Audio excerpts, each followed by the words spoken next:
vamos ler Apocalipse capítulo 14. Nós estamos quase na metade. Passou da metade, né? Falta mais. Vai até o 22. Glória a Deus. Vamos voltar mais 8 capítulos e alguns deles são bem curtinhos.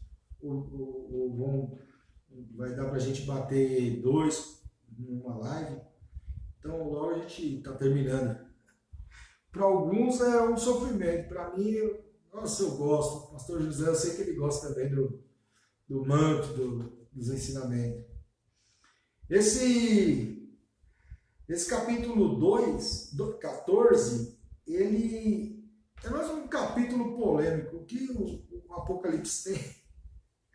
O que o Apocalipse tem é polêmica, né? Não tem jeito. A Maralice? A Marilene! Oh, glória! Olha o posto! Lembra, Marilene? Olha o posto!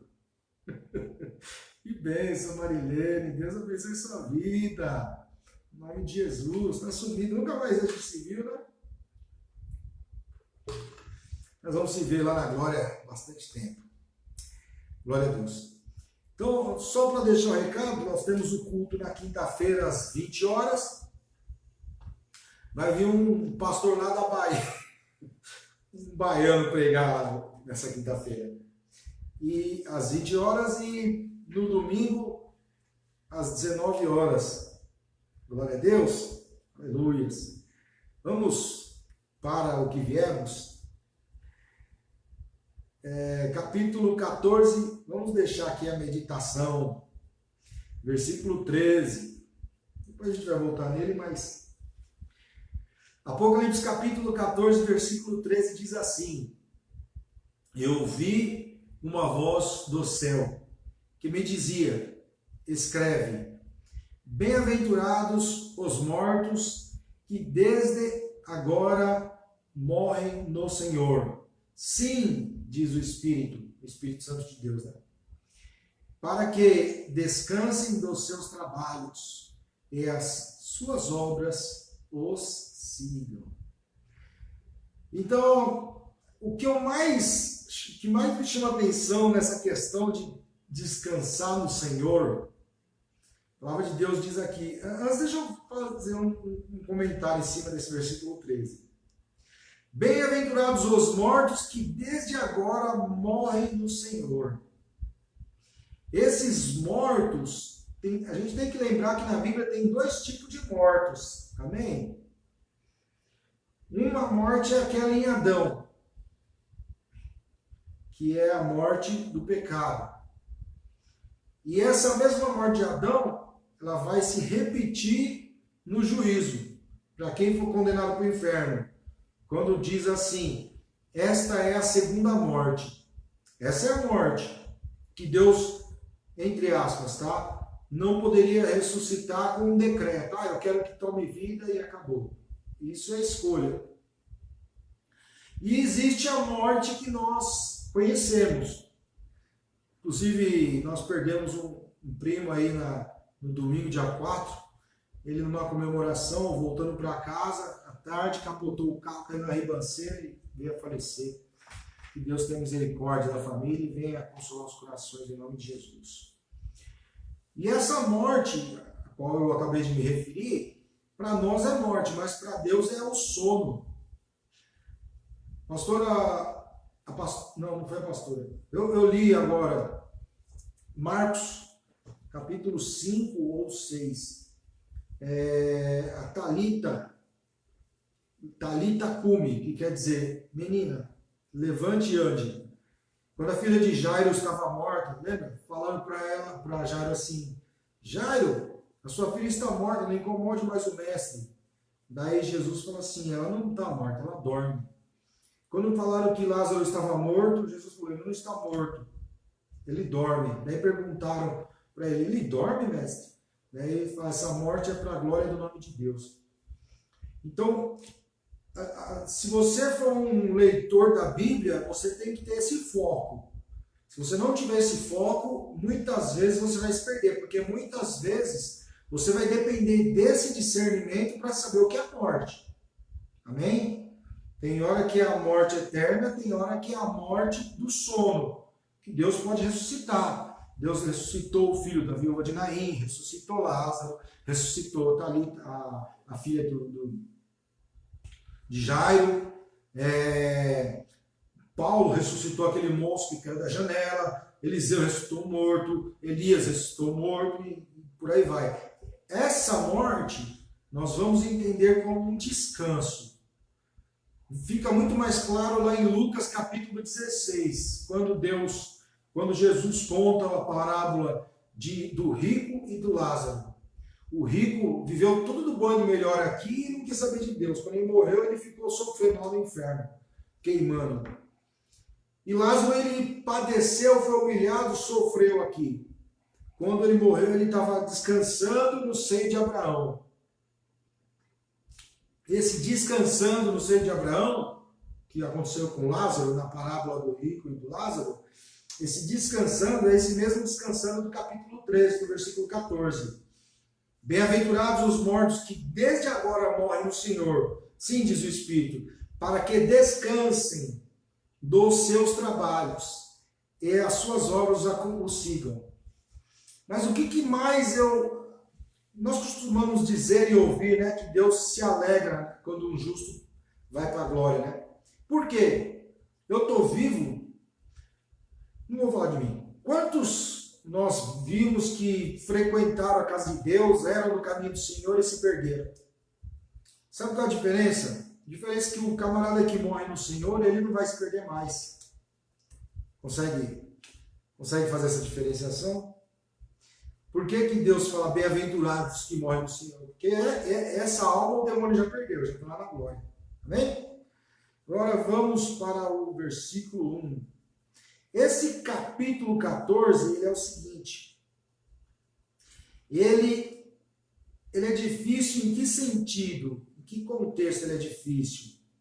Ele é difícil porque, por vezes, ou normalmente, as pessoas não querem aceitar uma resposta simples. As pessoas querem uma resposta toda articulada, toda cheia de dificuldade. Por que isso? Porque quando você dá uma resposta toda confusa, parece que uma confusão acaba outra confusão. Não vou dizer que Deus faz isso de propósito, mas isso acaba atraindo mais vistas para o Evangelho, para o Apocalipse. E a própria palavra de Deus diz, abrirei a minha boca em parábolas. Né? Não é só no Evangelho. No Evangelho ele repete essa passagem do Antigo Testamento, mas não é só no Evangelho. Amém? Glória a Deus. Então, no capítulo 14, aparece novamente os 144 mil que tinham um selo. Lá no capítulo 7 de Apocalipse, nós falamos dele. Quando aparece os 144 mil, você vai perceber que na mesma passagem aparecem os pecadores. Então, eu respeito quem acredita, como a Testemunha de Jeová acredita que esses 144 mil é um povo selecionado que vai morar no céu. Os outros que vão ser salvos, a terra vai ser transformada, vai virar um paraíso e o restante vai morar aqui na terra. Mas não é isso que a Bíblia fala. A Bíblia fala que nós vamos para uma nova morada onde Deus está construindo. Jesus disse assim, eu vou e vos prepararei lugar. Embora tenha gente que acredite que a terra vai ser refeita e nós vamos morar na terra. Mas a Bíblia não diz isso em momento algum. Isso aí é elucubração, enfim, não sou eu que vou resolver essa tese. Mas aqui ele fala que viu 144 mil selados. E olha como ele cita 144 mil. Aqui você vai perceber no capítulo 14 que existe a tese e a antitese. Normalmente, quando você quer falar do bom e do mal, da direita e da esquerda, do salvo e do condenado, Deus vai apresentar a tese e a antitese. Então, vamos ver a tese. Olhei, eis que estava o Cordeiro sobre o Monte Sião. É como se ele estivesse aqui na terra, né? É isso que João viu. Com ele 144 mil. que em sua testa tinha escrito o nome dele, e o do seu pai. Fora a passagem do capítulo 7, noutra passagem que nós já comentamos, os salvos teriam um nome escrito na testa. Então, guarda essa informação. Ouviu uma voz do céu, como a voz de muitas águas, a voz de Deus, né? E como a voz de um grande trovão, de arpistas, e cantavam um cântico, como um cântico novo, diante do trono, e dos 4 animais, e dos anciões. E ninguém podia aprender aquele cântico, senão os 144.000. Você lembra que tinha uma multidão que foi lavada pelo sangue do Cordeiro, vestida de vestes brancas, que cantavam hinos ao Senhor diante do trono do Cordeiro? Nós já falamos disso. Que foram comprados da terra. O que é comprados da terra? Eu separei aqui umas passagens que esses 144.000 foram comprados da terra. Deixa eu terminar essa passagem, daí eu vou falar o que eu ia falar. E foram comprados da terra. Eles não se contaminaram com mulheres, porque são virgens, seguem um cordeiro. Daí fala, estes são os que dentre os homens foram comprados para Deus e para o cordeiro. São irrepreensíveis. Final, versículo 5. Então eles foram comprados. Então, toda vez que você lê a Bíblia, você tem que falar o que o texto está falando e o que a Bíblia fala a esse respeito. Eu não posso falar como intérpretes da Bíblia fazem, eu respeito e não vou atacar a pedra dos meus irmãos, mas o que eu falo é isso, a Bíblia interpreta a Bíblia. Se você vê um texto, esse texto vai ser iluminado pela Bíblia. Então, esses 144.000 foram comprados. Olha lá, vamos lá. Foram comprados da terra, não se contaminaram com mulheres, são virgens, seguem o cordeiro.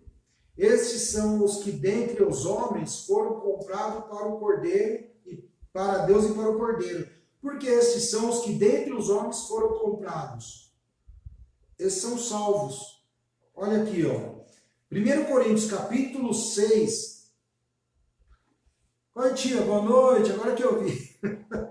Deus abençoe, tia. Beijo no coração. Olha lá, ó. Eu vou ler umas passagens. Eu tenho alguns links aqui que eu uso para estudo. Daí, se vocês quiserem, eu coloco nos links, nas lives também. Muito, muito abençoado. 1 Coríntios capítulo 6, versículo 20. Porque fostes comprados por bom preço. Glorificai, pois, a Deus no vosso corpo e no vosso espírito, os quais pertencem a Deus. O nosso corpo e o nosso espírito pertencem a Deus. Nós fomos comprados por um bom preço. Olha o que Atos capítulo 20, versículo 28 diz. Olhai por vós e por todo o rebanho sobre que o Espírito Santo vos constituiu, bispos, para apacentardes a igreja de Deus, que ele resgatou com o seu próprio sangue. Qual foi o preço que foi pago para nós sermos resgatados? O próprio sangue de Jesus. Por isso que nós falamos, né? O sangue que Jesus derrubou lá na cruz foi para salvar a minha e a sua vida. 1 Pedro capítulo 1, versículo 18. Sabendo que não foi com coisas corruptíveis, como prata ou ouro, que fostes resgatados da vossa vã maneira de viver, que por tradição recebesse dos vossos pais. Então, uma maneira vã de viver é uma coisa que foi se aprendendo com os tempos. Só que agora coloque-se um basta. Você não foi comprado por ouro e prata, por qualquer coisa.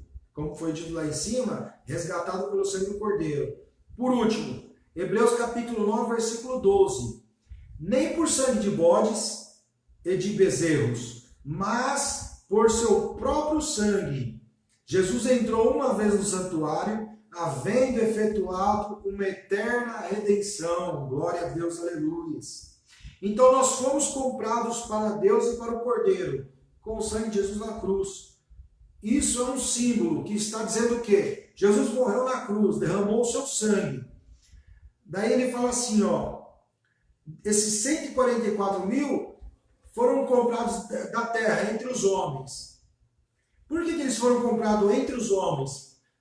É aquilo que a gente sempre fala. O fato de você ser um ser humano, você não vai para o céu. Você vai para o céu se você entregar sua vida a Jesus. Se você olhar para ele e falar, Senhor, resgata a minha vida, seja o meu único e suficiente Salvador, seja o resgatador.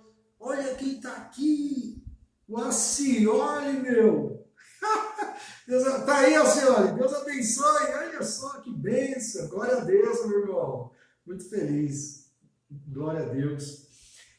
Então a gente tem que entender que de toda a humanidade, aqueles que se entregaram a Jesus vão ser resgatados, porque foram lavados e remidos pelo sangue do Cordeiro. E são irrepreensíveis. Não há mácula. Né? Lá no versículo 9, eu falei que tinha a tese e a antitese. Lá no versículo 9, ele vai fazer a antitese dos 144 mil. Mas vamos aqui, ó. Daí no texto tem um título. 3 anjos proclamam o juízo de Deus. Agora eu vou fazer um parênteses para você lembrar, porque o texto bíblico, se a gente não lembrar de determinadas coisas, ele fica complicado. Mas ele fica complicado, não é que ele é complicado em si. Você sabendo ler, interpretar o texto, você vai ver que não tem complicação. Nós que acabamos complicando ele. Só um parênteses aqui. Quando o autor do texto sagrado escreveu o texto não tinha capítulo, o texto não tinha versículo, o texto não tinha título. O texto era como você, aproveitar que o Alcioli está aí, quando o Alcioli vai escrever uma carta para a mãe dele, ele vai escrever um beijo para a tia Maria, um beijo para a tia Josefa, um beijo para a tia Cidinha. E a minha tia Cida está aí, desculpa, tia. Daí, é um texto que vai indo até o final. Vocês vão lembrar lá que quando Jesus chega na sinagoga, lá no começo do Evangelho, de Mateus, Marcos, Lucas, quando Jesus entra na sinagoga, o líder da sinagoga entrega para ele o rolo de Isaías. Ele abriu o rolo onde estava escrito. Daí começa a falar a respeito dele. Então, para facilitar, dividir a Bíblia em capítulos, dividir a Bíblia em versículos. A única divisão que existia eram livros. Amém. Os livros eram cada um aqui, outro ali nas igrejas, mas capítulos e versículos eram depois. Então, se você ler a Bíblia achando que acabou o capítulo 13 e começa o capítulo 14, aí a sua mente vai dar o nome. Você tem que ler a Bíblia conforme ela vai levando o seu entendimento. Tem capítulo, tem texto que começa no capítulo 12 e vai até o capítulo 13 de qualquer livro. Tem texto que começa e termina dentro do mesmo capítulo. Levíticos, Êxodo, Ezequiel tem muito isso. Você passa 4 capítulos e você ainda está no mesmo texto, no mesmo assunto. Se você separar para o capítulo e falar agora começa de novo, a sua mente vai dar nó. Você tem que lembrar que isso começou lá atrás e vem vindo. Então aqui, ele está falando coisas que estão dentro do seu determinado contexto, mas você não pode separar o capítulo 13 do capítulo 14, amém? Então aqui no capítulo 14, no começo ele fala sobre os salvos. Glória a Deus. Eu não esqueço de você, viu, senhora? Que bênção, meu. Que bênção. Beijo no coração. Eu sei que você casou com a nossa amada lá, com a sua noiva daquela época que eu conheci, vi pelo Facebook. Muito feliz, tá? Manda um beijo de todos aí. Glória a Deus.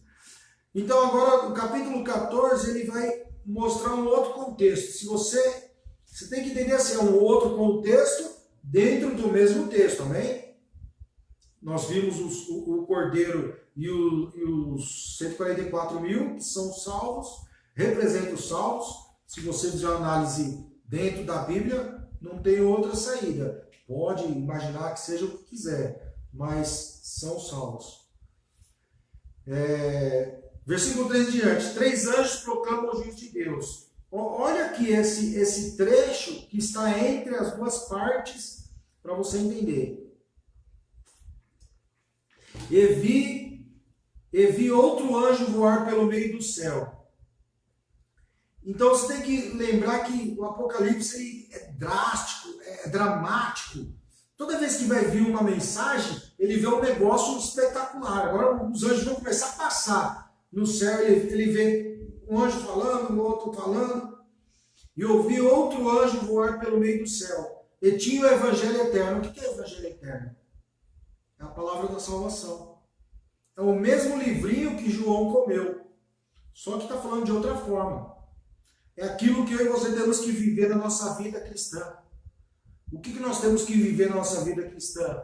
É o evangelho de Deus. Nós não temos que viver costume, nós não temos que viver aparência, nós não temos que viver vestimentas, nós não temos que viver arrogância. Nós temos que viver o evangelho eterno. Se for muita coisa para você ler a Bíblia, leia aquilo que Jesus falou como resposta para o fariseu, para aquele rapaz que perguntou: como se resume a lei? Amar o teu Deus sobre todas as coisas e ao teu próximo como a ti mesmo. Se você não conseguir ler a Bíblia toda, pelo menos esse trecho você tem que levar anotado aqui, ó, dentro do seu coração, com a caneta de sangue, amém? E viu outro anjo passar no céu e tinha o evangelho eterno, para o proclamar aos que habitavam sobre a terra. A humanidade toda vai tomar conhecimento da palavra de Deus. Disso ninguém vai escapar. Uns vão cuspir nela, vão rasgar, vão pôr fogo, vão rejeitar. Eu e você estamos buscando a salvação. Eu e você estamos brigando com a nossa carne para fazer a nossa vida acontecer aquilo que Deus programou para a nossa vida, né? Glória a Deus. Para proclamar aos que habitam sobre a terra, e a toda nação, e tribo, e língua, e povos. Várias vezes esse texto vai aparecer. Mas você lembra que o anjo falou para João: come esse livro, ele vai ser doce na sua boca e amargo no seu estômago. E você vai ter que proclamar por mais um tempo a povos, tribos, línguas e nações. Amém? Esse povos, tribos, línguas e nações, eles vão surpreender você lá no capítulo 21. Tem uma incógnita lá que as pessoas falam: o que quer dizer isso? Quando a gente chegar lá, você vai dar risada. Pior que você vai dar risada de um monte de coisa, mas uma delas eu sei que é essa. Amém? Então, sempre que a gente fizer a live e aparecer esse texto, eu quero que você lembre. O evangelho é pregado para o mundo todo e vai ser salvo gente de todos os povos, de todas as tribos, de todas as línguas e todas as nações, dizendo com grande voz. Então, você quer aceitar Jesus como seu Salvador? Você quer ser filho de Deus?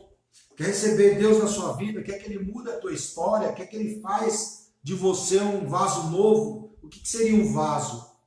Eu não vou entrar em detalhes, mas a gente vai passar lá e vai acontecer que você vai passar. Se der tempo, eu vou explicar o finalzinho do capítulo 13, porque houve perguntas e só para matar lá.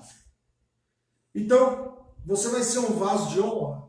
O apóstolo Paulo escreveu: numa casa tem vaso de ouro e vaso de barro. Tem vaso que é de honra, mas tem vaso que é para vergonha, vaso para ser destruído. Esse vaso para ser destruído era um vaso que eram colocados dejetos. Hoje não é comum na nossa época, mas mais próximo disso que você pode conhecer são aquele antigo pinico que ficava embaixo da cama. Pastor José tinha pinico quando era criança na casa dele? Não? Acho que tinha, ou não? Marcial tinha um pinico. Então, o vaso de honra e vaso de desonra. Tem o vaso de ouro, que é aquele que fica ali, que é o bonito, que é o que faz bonito. E tem um vaso que é para ser destruído, que é o vaso dos dejetos. Amém? Glória a Deus. Dizendo: temei a Deus e dai-lhe glória, porque vinda é a honra do seu juízo. Olha o que eu vou falar aqui, daí.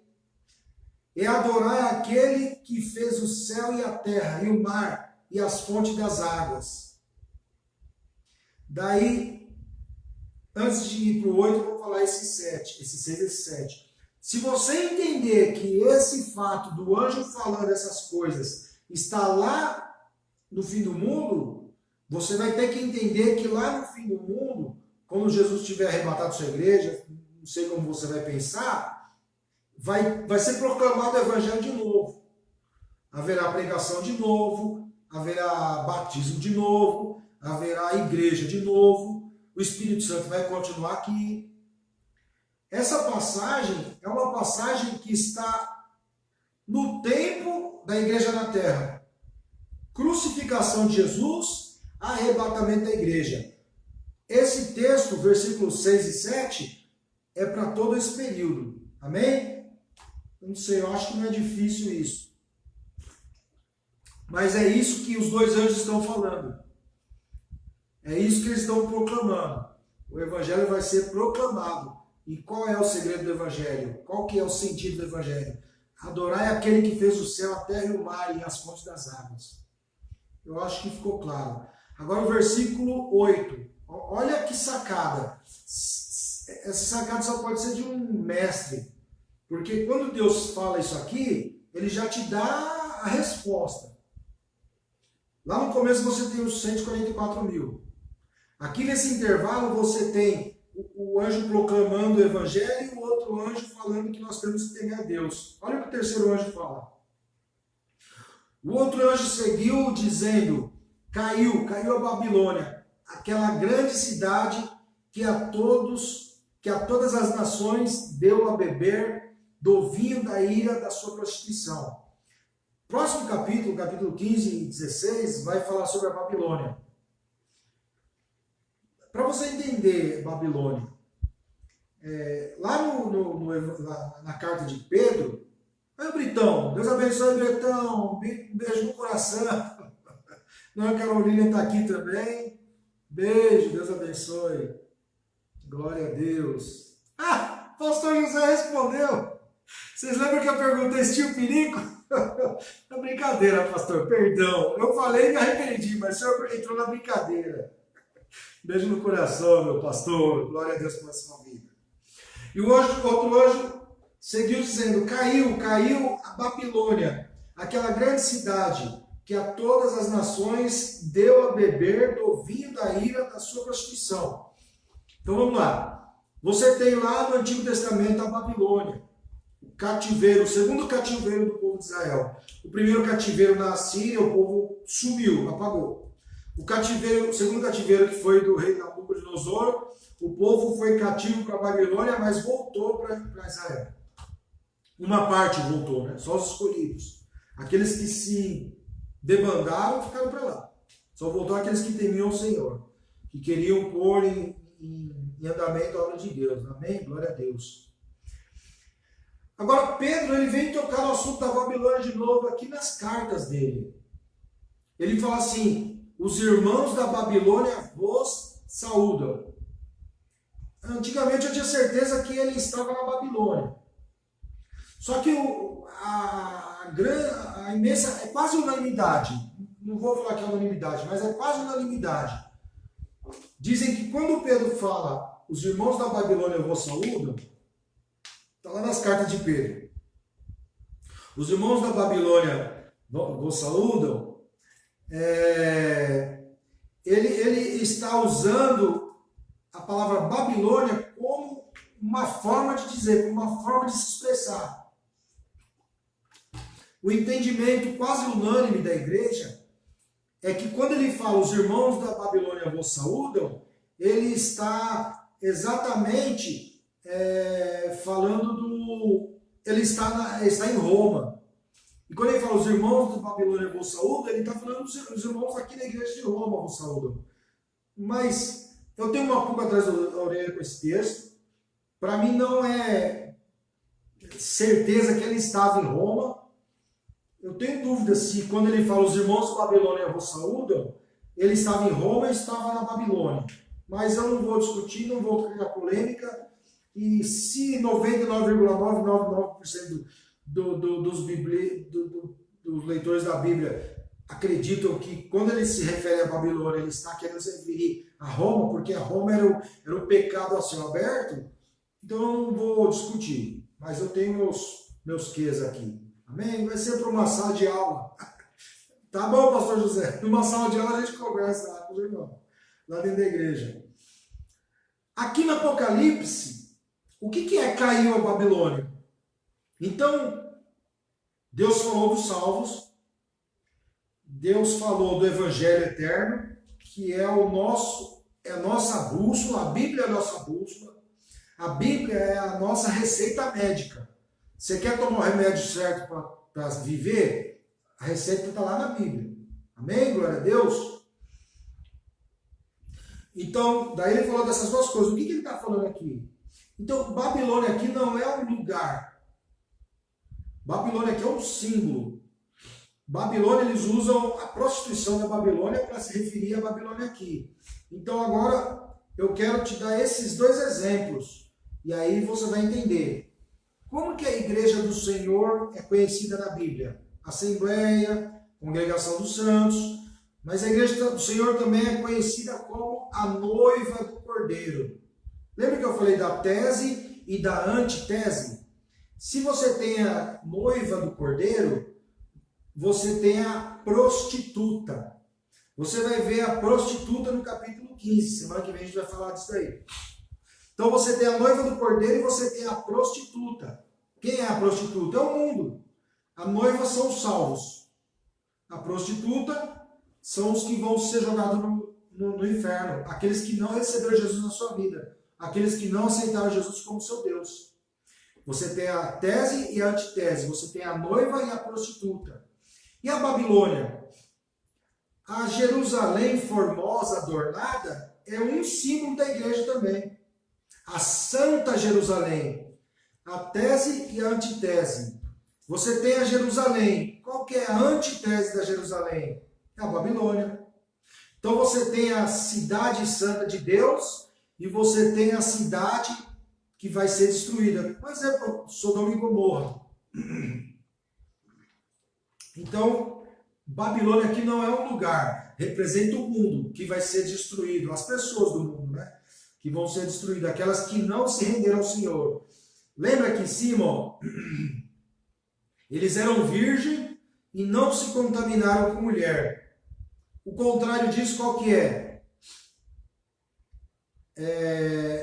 A prostituta. Mas eles, ó, caiu a Babilônia, aquela grande cidade que a todas as nações deu a beber o seu vinho, deu a beber do vinho da ira da sua prostituição. Quando ele fala da mulher virgem, é a antitese, é a tese que vai trazer a antitese, que é a prostituição. Ou você é virgem, não no sentido literal, né? Não no sentido literal, no sentido figurado. Ou você é puro, ou você é mundano. Ou você é santo, separado para Deus, ou você se larga na prostituição da vida, que não necessariamente tem a ver com sexo. Prostituição, o juiz que corrompe, o funcionário público que aceita suborno, o camarada que suborna o guarda lá na hora de tomar multa, o cara que suborna o fiscal lá do leão para poder não pagar imposto. Isso é prostituição diante dos olhos de Deus. Amém? Agora vamos para o oposto dos 144 mil selados. Versículo 9 em diante. Eu acho que vai ficar claro, mas em todo caso, versículo 9 em diante. Ó, é a continuação do 8. O terceiro anjo disse assim: caiu a Babilônia, aquela grande cidade que a todas as nações deu a beber do vinho da ira da sua prostituição. Versículo 9. E os seguiu o terceiro anjo, dizendo com grande voz: se alguém adorar a besta e a sua imagem, e receber um sinal na testa ou na mão, também o tal beberá do vinho da ira de Deus, que se deitou a ser derramado, tá? Esse deitou aqui não é deitou de deitar na cama, que foi derramado. O vinho de Deus foi jogado assim. Eu vou falar tirar dentou, vou colocar jogado, derramado, tá bom? Também o tal receberá, se alguém adorar a besta, a sua imagem, e receber o sinal na testa ou na mão, também o tal receberá do vinho da ira de Deus, que se deitou não misturado, é vinho puro. Ou seja, a ira de Deus não vai ter dó, vai ser a ira e não tem misericórdia. Não misturado no cálice da sua ira. E daí ó a consequência. E será atormentado com fogo e enxofre diante dos anjos, com fogo e enxofre diante dos santos anjos e diante do Cordeiro. Ele vai ser atormentado com fogo e enxofre. O que é isso aqui? É o inferno. As pessoas que vão, como eu disse lá no começo da live, falando de morte e sono da morte, a segunda morte é quem vai ser jogado no inferno, né? Ele será atormentado com fogo e enxofre diante dos santos anjos e diante do Cordeiro. E a fumaça do seu tormento sobe para todo o sempre.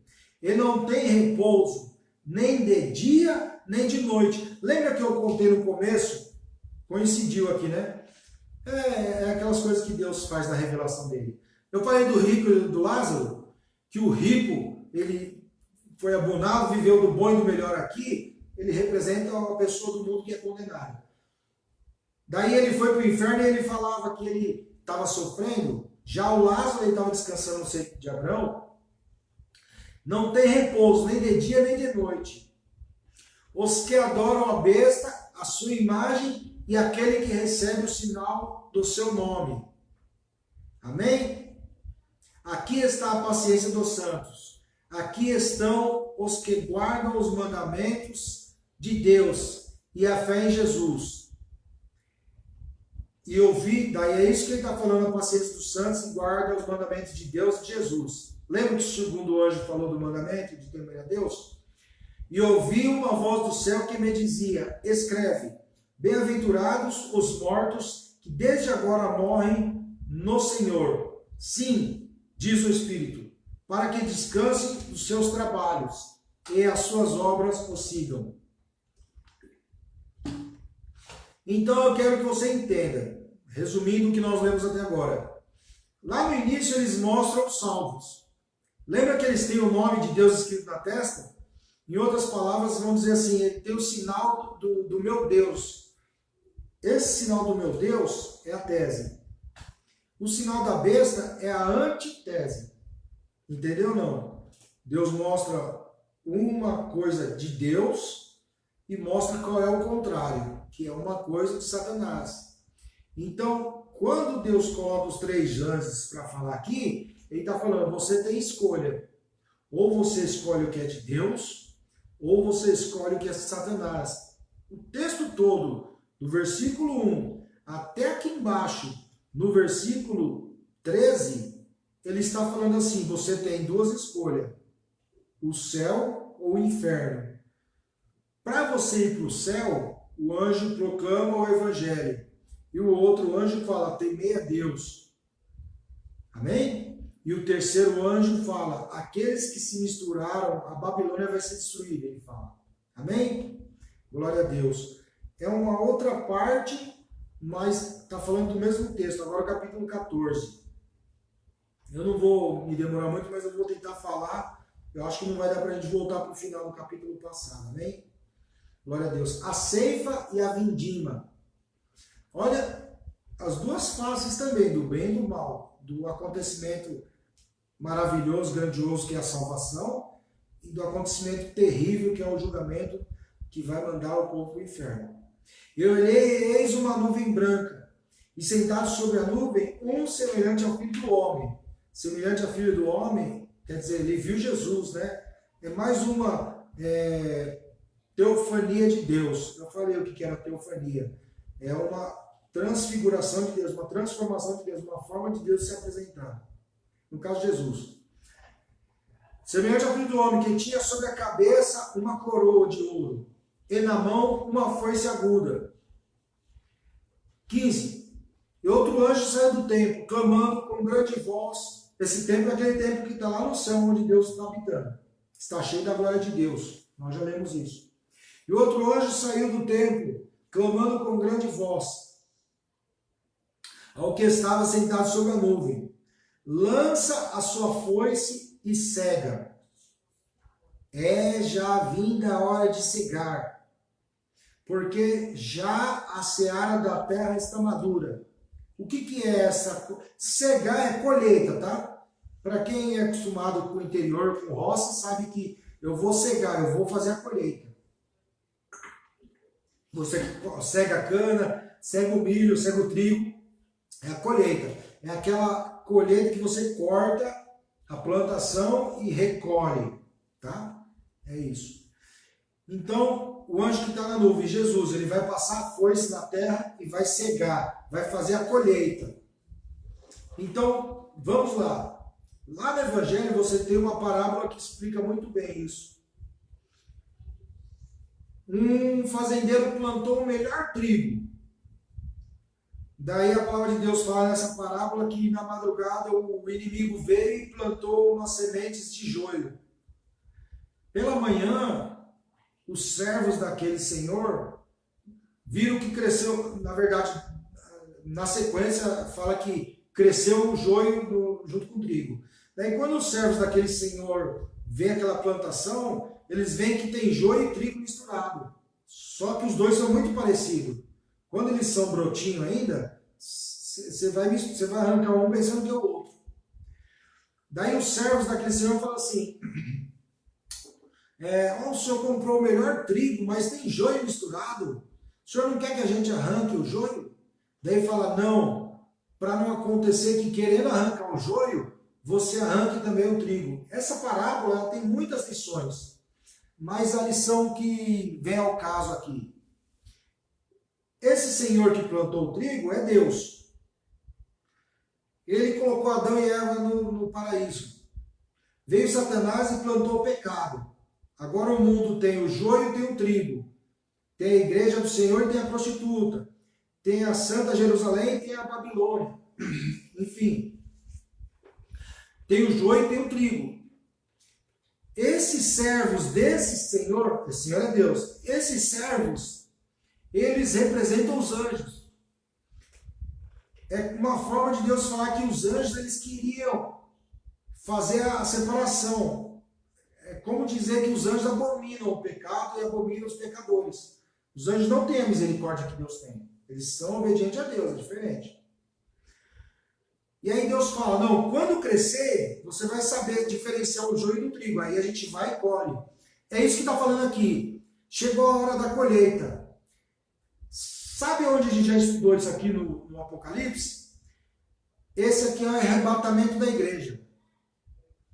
Então, se você não entender esse contexto, você percebeu como você se perde no texto todo?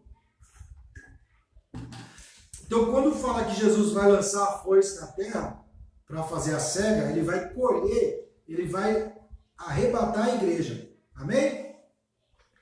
Quando aquelas duas testemunhas estão lá mortas na praça e eles ouvem uma voz do céu, subir cá, aquele arrebatamento. A gente já viu o arrebatamento de outras formas de dizer, essa aqui é mais uma. E aquele que estava sentado sobre a nuvem meteu a sua foice e a terra foi cegada, ou seja, o arrebatamento. Agora, o versículo 17. Saiu do templo que está no céu outro anjo, o qual também tinha uma foice aguda. Olha agora o que vai acontecer com o joio. E saiu do altar outro anjo, que tinha poder sobre o fogo, e clamou com grande voz ao que tinha a foice aguda, dizendo: lança a tua foice aguda e vindima os cachos da vinha da terra, porque as suas uvas estão maduras. Quando você fala uva, você fala é coisa gostosa, não é? Só que essas uvas aqui que vão virar vinho, não é coisa gostosa. Lembra o vinho da ira do Senhor? É gostoso? É essa uva aqui. E o anjo meteu a sua foice à terra e vindimou as uvas da vinha da terra e lançou-as no grande lagar da ira de Deus. Lembra-se lá em cima do cálice da ira de Deus? É uma comparação, sempre é simbólica a linguagem, né? Daí no lagar da ira de Deus. O lagar era um tanque onde se coloca a uva para pisar, para transformar em vinho. O lagar da ira de Deus. E o lagar foi pisado fora da cidade. Lembra lá na lei de Moisés que as coisas pecaminosas você tinha que fazer fora da cidade? Então você não vai fazer dentro da cidade uma coisa que é próprio do mal, do pecado. E o lagar foi pisado fora da cidade. É a destruição do mal, das pessoas que escolheram o mal. E saiu sangue do lagar até os freios dos cavalos, pelo espaço de 1.600 estádios. Amém? Glória a Deus. É uma forma simbólica de dizer, é muita gente, é muito sangue, é muita gente que vai ser pisada. É isso que o texto está dizendo. Glória a Deus. Aleluia. Então, esse foi o texto de hoje. Eu acho que não ficou dúvida. Se restou dúvida, depois vocês me mandam, coloca aqui mesmo no comentário, porque depois eu recebo notificação de comentário, eu respondo, ou trago na próxima live.